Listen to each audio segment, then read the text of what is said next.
Start recording. 1, 2, 3 and assalamualaikum warahmatullahi wabarakatuh. Ya, kembali lagi bersama saya Dimas Syafi Aldi. Ya, saya sendiri. Ya, kali ini saya balik lagi di YouTube saya. Saya udah upload ya. Saya coba upload. Saya mencoba algoritma kemarin.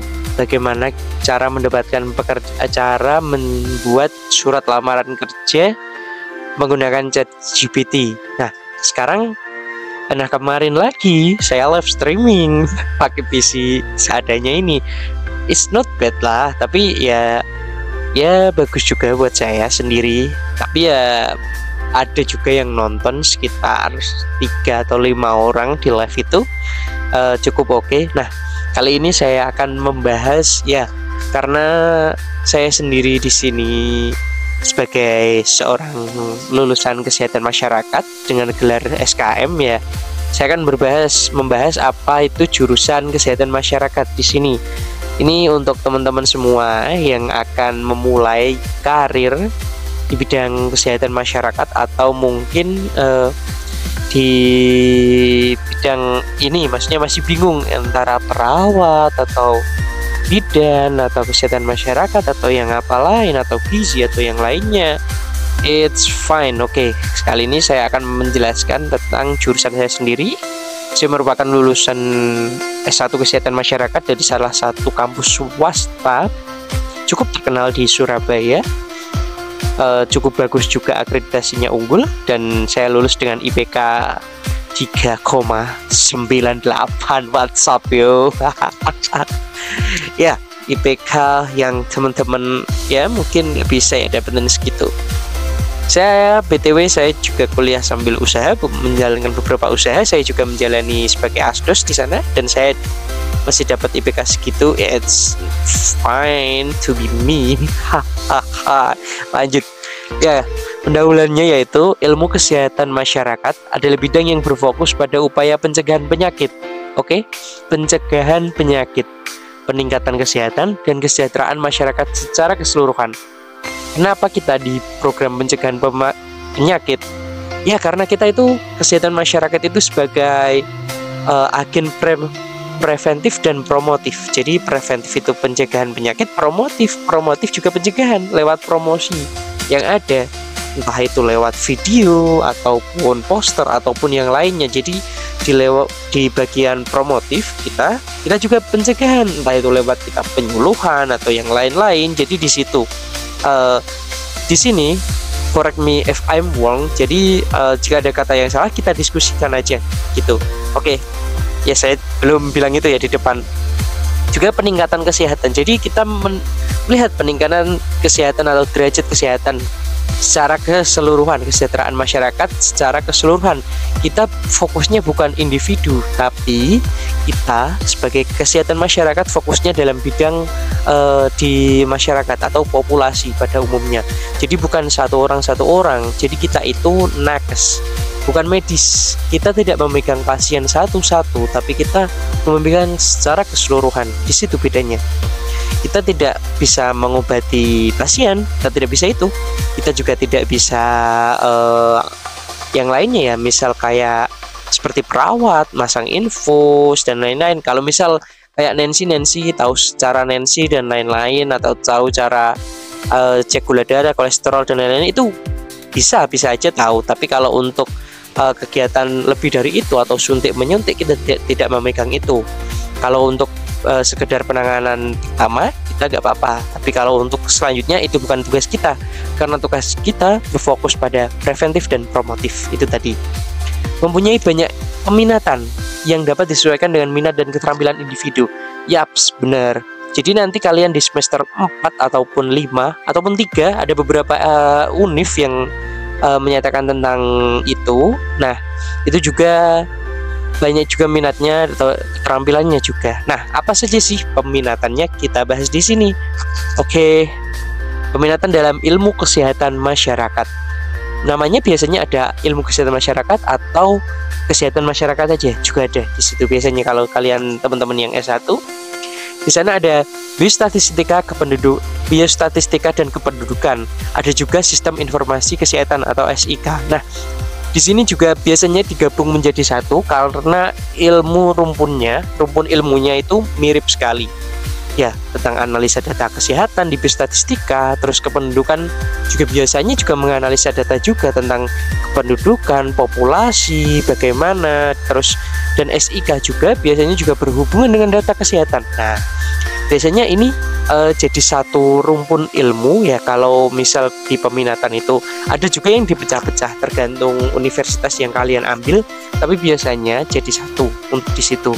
Nah, di sini teman-teman nanti juga belajar tentang statistika lanjutan dikit lah, nggak sampai yang benar-benar untuk di statnya. Juga nanti di kependudukan nanti belajar tentang ilmu-ilmu kependudukan. Nanti juga akan ada kolaborasi dengan BKKBN, biasanya juga ada dosen tamu dari BKKBN biasanya untuk belajar terkait kependudukan.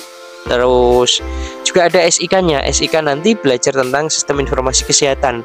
Kadang juga ada beberapa mahasiswa Kesmas yang mengambil SIK ini sebagai skripsi, ada membuat seperti macam makro Excel ataupun membuat web sendiri, web tentang sistem informasi kesehatan gitu. Biasanya mahasiswa Kesmas juga biasanya ada lombanya juga di web SIK ini juga. Nah, gantung kampus yang kalian tuju ya, kadang di peminatannya bagaimana, digabung atau enggak atau dipisah juga. Tapi kalau biasanya tiga ini saling berkaitan. Yang kedua yaitu epidemiologi, studi pola penyakit dan faktor risiko di masyarakat. Jadi epidemiologi itu mengetahui gini, simpelnya kita mengetahui tentang bagaimana terjadinya sebaran penyakit di situ. Misal ada kasus DBD, nah kita juga melakukan pengetahuan. Kita mengecek tren DBD bagaimana, kita juga mengecek faktor apa saja yang mempengaruhi DBD, entah itu lingkungan, manusianya, ataupun memang karena nyamuknya atau faktornya yang banyak sekali di lingkungan masyarakat. Nah, itu nanti saling berhubungan. Biasanya dalam studi EPID itu juga polanya ada trias epidemiologi, yaitu agent, host, dan environment. Nah, itu. Nah, epidemiologi juga biasanya digabung di beberapa kampus, digabung dengan biostat. Jadi biostatistika ini juga ada epidemiologinya gitu. Kampus saya termasuk salah satunya yang menggabungkan itu. Apa enaknya digabung? Ya kalian bisa kerja di beberapa lowongan yang tersedia, ada di epidemiolog dan juga ada di biostat atau kependudukan atau SIK. Nah, itu enaknya itu, tapi kita mungkin ada minusnya kita kurang fokus ke dalamnya itu, mungkin karena ya ada beberapa yang dibagi-bagi ya karena mata kuliahnya gitu deh ya, sepertinya seperti itu. Nah, ya saya dulu fokus juga di biostat lama. Saya mungkin ya cukup mahir di biostat ya. Tapi saya kerja di epidemiolog, sekarang saya menjadi surveillance. Sekarang ya juga belajar itu. Karena dua ini tadi digabung di kampus saya.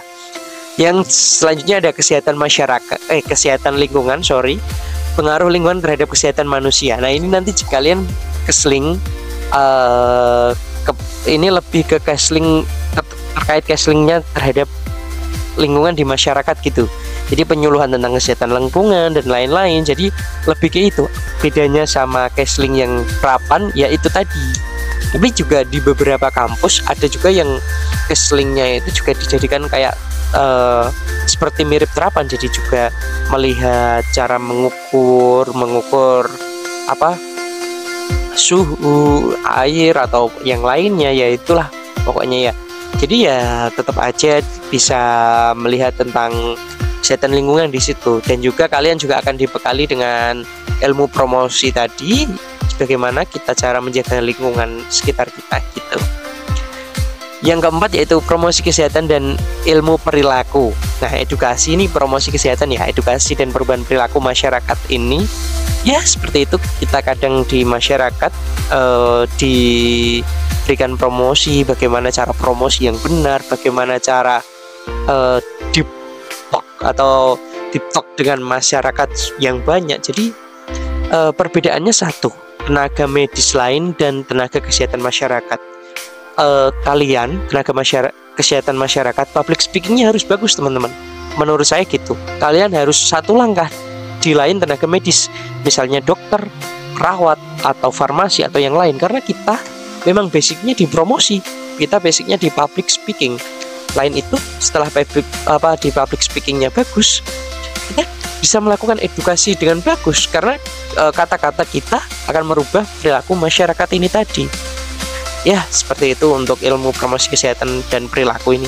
Juga banyak, kalian juga selain itu di sini kalian juga akan banyak belajar ngedit. Ya, ngedit konten, ngedit video, foto, ngedit promosi, banner dan lain-lain. Biasanya juga di sini. Itu nanti sepaket ya sama ini. Oke, selanjutnya ada administrasi dan kebijakan kesehatan. Ini nanti manajemen sistem kesehatan masyarakat dan publik. Nanti di bidang AKK ini, administrasi dan kebijakan kesehatan, nanti biasanya kalian belajar tentang bagaimana cara administrasi kesehatan yang baik, melakukan kebijakan kesehatan yang baik. Biasanya anak-anak AKK ini nanti belajar kurang lebihnya ya tentang kayak sistem administrasi yang baik di suatu instansi atau RS atau rumah sakit atau puskesmas atau dinas, itu bagaimana yang baik. Nah, di bidang AKK ini kalian juga melihat bagaimana kayak misalnya bagaimana tingkat mutu atau kualitas di suatu instansi ini nanti. Nah, bagaimana cara peningkatannya juga kita juga melakukan kebijakan. Nah, kebijakannya apa yang kita lakukan? Nah, kita juga dilatih untuk melakukan decision making atau mengambil kebijakan. Kebijakannya yaitu berhubungan dengan kesehatan juga. Jadi kebijakan yang berpengaruh dengan kesehatan gitu. Di bagian AKK ini seru juga. Yang ketiga yaitu kesehatan dan keselamatan kerja atau K3. Ini buat teman-teman untuk mencegah kecelakaan dan penyakit akibat kerja. Nah, ini buat teman-teman yang suka di lapangan, di tambang, K3, di proyek ataupun dimanapun, kalian pakai helm merah dan pakai JJ. Nah, gitu ya, pokoknya gitulah. Ya, seperti itu. Nanti kalian bisa ikut di bagian K3. Nanti juga akan bagus sekali K3 untuk prospek kerjanya, prospek gajinya. Ini orang-orang gajinya 2 digit teman-teman biasanya. Tapi ya nggak tahu. Tapi gajinya K3 terkenal gede ya. Saya nggak tahu. Tapi nanti kalian di sana belajar tentang bagaimana kita melakukan daya K3, mencegah kecelakaan dan penyakit akibat kerja yang itu di sana. Kalian nanti kita juga dilatih bagaimana menggunakan apar, bagaimana mengukur suhu, kelembapan udara, itu kesling ya. Pokoknya mengukur kebisingan, terus cahaya, intensitas cahaya terhadap tenaga kerja. Terus kita juga dilatih bagaimana melakukan safety briefing kepada tenaga-tenaga kerja agar tidak melakukan kecelakaan kerja atau kesalahan ketika bekerja, begitu. Selanjutnya yaitu gizi kesehatan masyarakat, nutrisi dan pengaruhnya terhadap kesehatan populasi. Apa sih bedanya gizi dan gizi murni dengan gizi kesehatan masyarakat? Ya sama, gizi kesehatan masyarakat kita dilatih untuk ngobrol atau bicara dengan masyarakat luas terkait gizi kesehatan masyarakat, bagaimana meningkatkan derajat gizi masyarakat kita itu secara luas. Nah, jadi bukan kita menentukan porsi gizinya ini itu juga dilatih. Cuma bedanya di sini kita akan ngomong gizi secara luas terhadap masyarakat. Bagaimana cara ini menangani stunting dengan gizi yang benar, bagaimana ini gizinya apa, gini ngomongnya secara luas. Kalian bisa fokus secara detail satu-satu, tapi nanti tetap untuk yang fokusnya ya ambil jurusan gizi aja kalau memang fokus di situ. Tapi kalau ingin mengembangkan public speaking dan kalian emang ingin mengetahui gizi, cuma kalian pengen SKM di SKM itu gak apa-apa gitu ya, fine aja. Karena teman saya juga ada yang magang di Aerofood, ada juga yang magang di mana itu juga, dan juga gizi kesehatan masyarakat juga bisa mendaftar CPNS pada bidang gizi-gizi lainnya, seperti gizi yang bukan hanya gizi aja, tapi ada kesehatan masyarakat juga di dalamnya. Nah, ketika minat kita gizi, kita bisa daftar di dalam itu. Nah, itu yang 8 yaitu Case Pro.